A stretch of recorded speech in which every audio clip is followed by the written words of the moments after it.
My name is Beaufort Anton Stenberg. I do like a Sanskrit name, Nagahari. Monty, my preferred just general name at the moment is a project array from Monty. It's principally to surmount all obstructions and obstacles that may place themselves in my appropriate wayfinding and pathmaking. And it's to sunder them effortlessly, perfectly. Monty.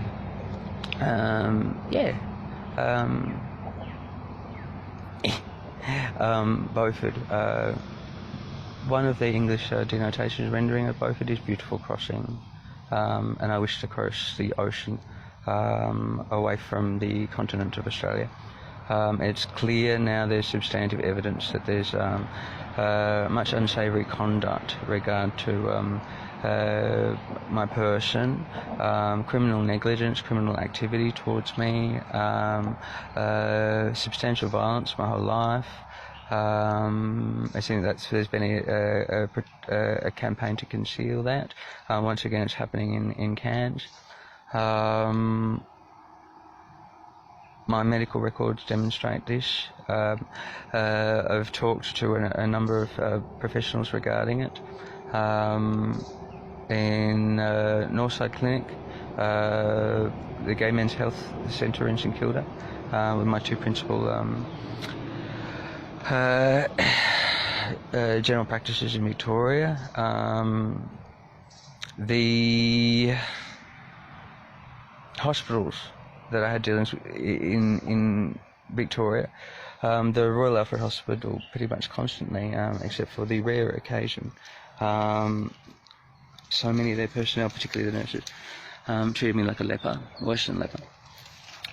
The Royal Melbourne was significantly better, but I only saw them a few times near when I was leaving on Easter Sunday last in 2016 when I fled Victoria as a refugee asylum seeker over the border.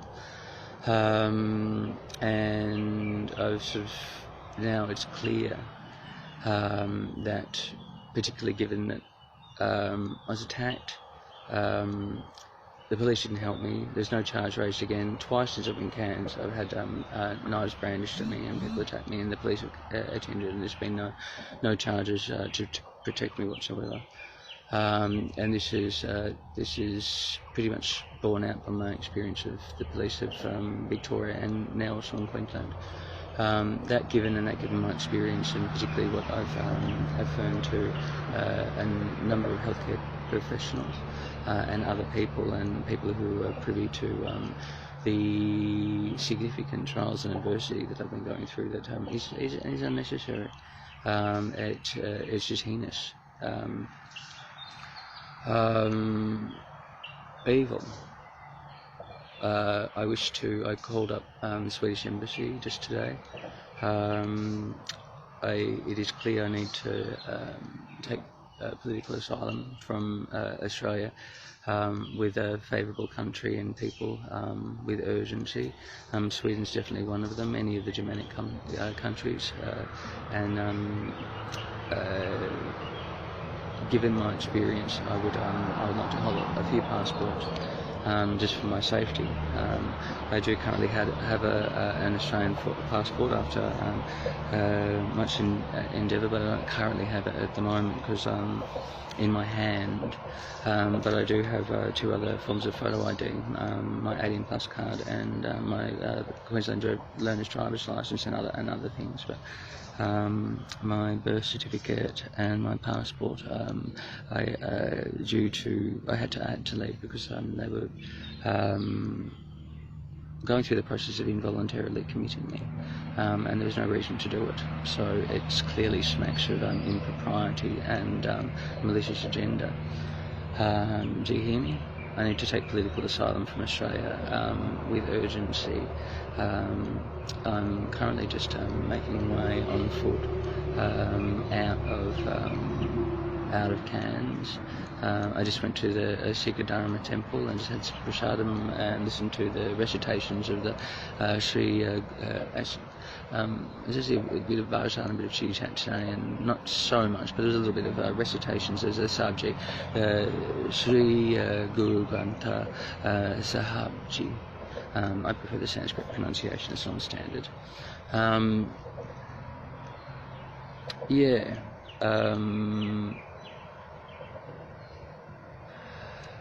It's clear that that's really worrying to me, the involuntary communal thing, given that they can't even manage most of them that I had dealings with there this evening or this morning when I got more than one syllable. Did you hear on the news what they did to that baby? I mean, I know that they've got funding shortages, but surely that's just a triple bottom line and an accountancy issue, and there must be people on the take in there, yeah? Clearly, because it would be appropriately budgeted for, wouldn't it? Or there's just impropriety and inefficient usage of resources. Anyway, I went and it was clear that I needed to get out of there, given my experience that I've already had to. The police want another profound betrayal of my person, and then what they were doing, and I was brutalised once again in a crystal hazing. Torturous contact, person brandishing a knife, screaming at me that their murderous intention was smashing through a bathroom door, which I had my feet wedged up against to keep shut, and the door smashed through the door, whilst I'm on 000, and all of it was recorded. And there were hard drugs on site. The police knew, were told. They weren't arrested, nothing. They patted me down, walked me out. They were going to take me somewhere I didn't want to go. I affirmed that no, didn't want to get in the divvy van. They wanted to take my things away, my possessions away from me. No. And I clearly said they've it's wonderful now in Queensland. They've got like this these audiovisual, or maybe it's audio. I'm not sure if it's visual, but they've got audio recorders at minimum that I saw on their vests. It's wonderful. So anyway, I'm making my way on foot at the moment, so I'm just having a little bit of a kip and a lay down because it's the full sun of the day. And if you're reading this, that would be lovely. I really appreciate you affirming that you've seen it. And I need some support of people to know that I have been under protracted adversity and have had relentless traitors and turncoats in my life. Much of what's happened to me in my life, they've endeavoured to conceal, and other people in vast malicious collusion have endeavoured to conceal it. The malice that's been directed at my person is unconscionable and profoundly litigious, and it's one of the reasons I want to get out of the country with haste to initiate proceedings of lawful awards for damages, pain and suffering, loss of earnings, all of this, the cruelty to the sovereignty and sanctity of my person, the torture of my person, and many other the profound discrimination against a number of domestic Australian and statutory legislation, as well as what we're signatories to internationally Australia. So it's just the impropriety in Australia towards me. So this house of wax, it has been, what is the protections given other people have not been the protections given to me.